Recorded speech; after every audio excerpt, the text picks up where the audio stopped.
नमस्कार मित्रों। मंगल देव के 12वें भाव में फल की चर्चा हम इस वीडियो में करेंगे। अभी तक हमने 11 भावों तक मंगल देव के फल की चर्चा कर रखी है।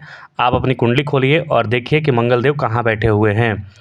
आप चंद्र कुंडली से भी देख सकते हैं और लगन कुंडली से भी देख सकते हैं। याद रखिए, दोनों कुंडलियों से जो फल है वो बराबर मात्रा में मिलता है।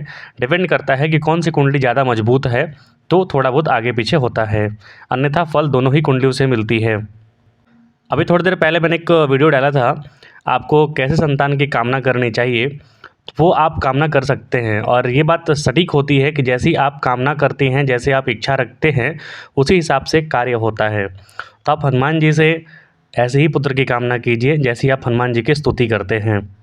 एक ऐसे ही संतान की कामना कीजिए जो कि आप भगवान में एक आदर्श देखते हैं, तभी तो आपको आदर्श की प्राप्ति होगी। अन्यथा आप भगवान से भगवान की स्तुति करेंगे, भगवान को बताएंगे और आप इधर कामना करेंगे कि आपका फटा हुआ जीन्स पहने बेटा हो, छोटे छोटे कपड़े पहने लोग घूमते रहें। भले ही लोग कह दें कि छोटी सोच है आपकी, लेकिन भाई छोटा कपड़ा है तो छोटा कपड़ा है। इसमें सोची मतलब जो सोच जो है वो छोटा या बड़ा होने से क्या होगा, कपड़ा तो छोटा है ना।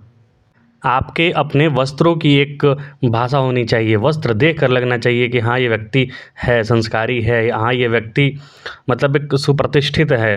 वस्त्र का बहुत महत्व होता है। ये आप नरेंद्र मोदी से भी सीख सकते हैं। आप हमारे जो प्रधानमंत्री हैं, यशस्वी प्रधानमंत्री हैं, आप उनसे देख सकते हैं वस्त्रों का कितना अच्छा तारतम्य रहता है। आप धीरेन्द्र कृष्ण शास्त्री जी महाराज जो हैं उनसे भी सीख सकते हैं। जो एक ड्रेस होता है ना, जो यूनिफॉर्म होता है, वो आदमी की क्षमता को दिखाता है, आदमी की यशस्विता को दिखाता है। आइए हम चर्चा करते हैं मंगल देव के 12वें भाव में फल की। 12वां भाव में मंगल देव का जाना बहुत अच्छा फल नहीं देता है, क्योंकि मंगल देव जो है यहाँ पर जाकर मांगलिक बनाते हैं और साथ ही साथ थोड़ी क्रूर प्रवृत्ति का भी बना देते हैं। यहाँ पर ऐसे व्यक्ति में थोड़ी कपट चाल भी आ जाता है। या तो यहाँ पर नीच का हो गया मंगल तो दूसरों से ठगा जाएगा, या फिर मंगल यहाँ पर मजबूत हो गया तो दूसरों को ठगने का प्रयास करेगा। लेकिन मंगल यदि कहीं पर नीच होता है ना, तो मंगल के यानी अब कर्क राशि में मंगल बैठा हो तो उसका एक फ़ायदा ये होता है कि व्यक्ति घरेलू कार्यों में काफ़ी दक्ष होता है। मतलब कि घर के जो किचन वगैरह के जो कार्य हैं उसमें उसका हाथ बहुत अच्छे से चलता है, वो आप ज़रूर देखिएगा। 12वें मंगल बैठा है तो व्यक्ति चुगलखोर, क्रूर, अधम, झगड़ालू, मूर्ख, स्त्री नाशक तथा नीच प्रकृति का हो सकता है। यदि खराब फल यहाँ पर मिल रहे हैं तो खराब फल मिलने का सबसे बड़ा उपाय हनुमान जी। उसका धर्म नष्ट हो सकता है, अर्थात ईमान नष्ट हो सकता है। मतलब ईमानदारी, सत्य राह पर नहीं चल सकता है, झूठ कपट का साथ ले सकता है। कोई अधिक बुरा कार्य न करने पर भी उसे लांछन लग जाता है। झूठे अपवाद से व्यक्ति व्यथित रहता है। चोरों, ठगों तथा बेईमानों से वो छला भी जाता है। ऐसा जातक नेत्र रोग, कफ, वात रोग या फिर हाई बीपी वगैरह का शिकार हो जाता है। लेकिन वहीं यहाँ पर मंगल देव यदि मजबूत अवस्था में हैं, अपने घर के हैं, या फिर नीच भंग राजयोग लग रहा है, या फिर विपरीत राजयोग लग रहा है, मतलब किसी प्रकार से बली हो गई, यहाँ पर गुरु की दृष्टि पड़ रही हो इस प्रकार से, तो जातक स्वास्थ्य के दृष्टिकोण से बलिष्ठ भी होता है। किंतु 12वें मंगल गए हैं तो अपने चरित्र पर आपको अंकुश रखना है, अन्यथा परिश्रीगामी होने के कारण गुप्त रोग से पीड़ित हो सकते हैं।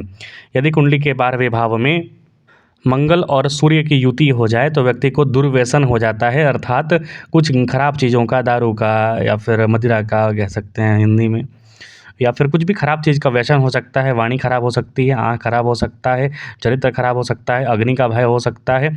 तो यहाँ पर सतर्कता बरतनी है आपको। 12वें मंगल है तो याद रखिए गड़बड़ स्थिति है। यहाँ पर आपको अपने चरित्र को मजबूत रखना है, हनुमान जी के शरण में बिल्कुल रहना है। आइए लाल किताब के अनुसार चर्चा कर लेते हैं। पहला फल, गुरु चरण का ध्यान रखने वाला गिर जाए मगर धर्म न हारे। यहाँ पर सबसे पहला फल यही बताया गया है, गुरु चरण का ध्यान रखने वाला, अर्थात जिसने गुरु के चरण में अपना मन रमा दिया, जाहिर सी बात है उसका चरित्र मजबूत होगा, और चरित्र मजबूत होगा तो धर्म में बिल्कुल कभी नहीं हारेगा वो।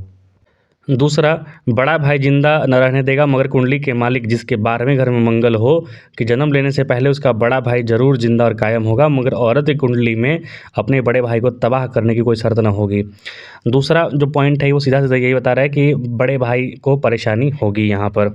हालांकि एक लॉजिक से यहाँ पे ये भी देखा जा सकता है कि जो मंगल होते हैं वो छोटे भाई बहनों के कारकत्व तो लेकर आते हैं, जो कि तीसरा भाव होता है। तो मंगल 12वें भाव में बैठे हैं तो छोटे भाई बहनों को कहीं ना कहीं थोड़ी बहुत परेशानियाँ रह सकती हैं।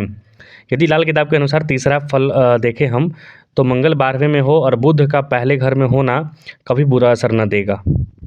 मतलब मंगल 12वें हो और बुध पहले घर में हो तो व्यक्ति जो होता है तबीयत अच्छा होता है, गर्म मिजाजी होता है, खुद परस्ती होता है, आज़ादी वाला होता है और खुद मुख्तियारी का मालिक भी होता है। इसके आगे हम चर्चा करें तो दमकता कुटुंब दुश्मन को कारगुजारी से आज़ाद होगा, मौत और बीमारी का हमेशा बचाव होता रहेगा, जब तक कि कुंडली के 11वें घर का ग्रह 8वें घर का दुश्मन न हो। आपको ये वाला पॉइंट में देखना है कि आपका 11वां घर और 8वां घर कहीं पीड़ित तो नहीं हो रहा है, कहीं एक दूसरे से शत्रुता नहीं है। यदि 8वां घर और 11वां घर मित्रों के साथ हो, मित्र वाले ग्रह एक दूसरे के साथ देख रहे हों या फिर बैठे हों, तो यहाँ पर परिवार अच्छा होता है और व्यक्ति का हमेशा बीमारी से बचाव होता रहता है। फिर से यहाँ पर यही है अगला पॉइंट कि 28 साल की उम्र तक परेशानियाँ होगी, खासकर आपके बड़े भाई को परेशानी होगी, तो 28 वर्ष तक कम से कम संयम बरतें और किसी से झगड़ा मोल बिल्कुल भी ना लें, अपने भाई बंधुओं का ख्याल रखना ज़रूरी है। और लास्ट फल जो बताते हैं यहाँ पर 12वें भाव में, बुध अपना मंदा असर बहाल रखेगा, मंगल पर उसका कोई जोर न चल सकेगा। अर्थात यहाँ पर बुध का उपाय भी करना आवश्यक है। यदि लाल किताब यहाँ पे कहता है कि मंगल देव 12वें भाव में हैं तो बुध का उपाय ज़रूर करें, मतलब कि देवी माता का, दुर्गा माता का आराधना ज़रूर करें, तभी जाकर बात बनेगी। यदि बुध अच्छे पोजीशन में हैं तो आप उनका रत्न भी धारण कर सकते हैं, जैसे पन्ना होता है, ओनिक्स होता है, मरगज़ होता है, ये आप रत्न भी धारण कर सकते हैं। तो ये मंगल देव के 12वें भाव में फल की चर्चा मैंने करी। आपको कुछ त्रुटि लगे या फिर कमेंट बॉक्स में कुछ पूछना हो तो आप कब लिख सकते हैं और अपने कुंडली विश्लेषण के लिए हमारे से संपर्क भी कर सकते हैं। देखने के लिए आपका बहुत बहुत धन्यवाद। कृपया चैनल को शेयर सब्सक्राइब जरूर करें।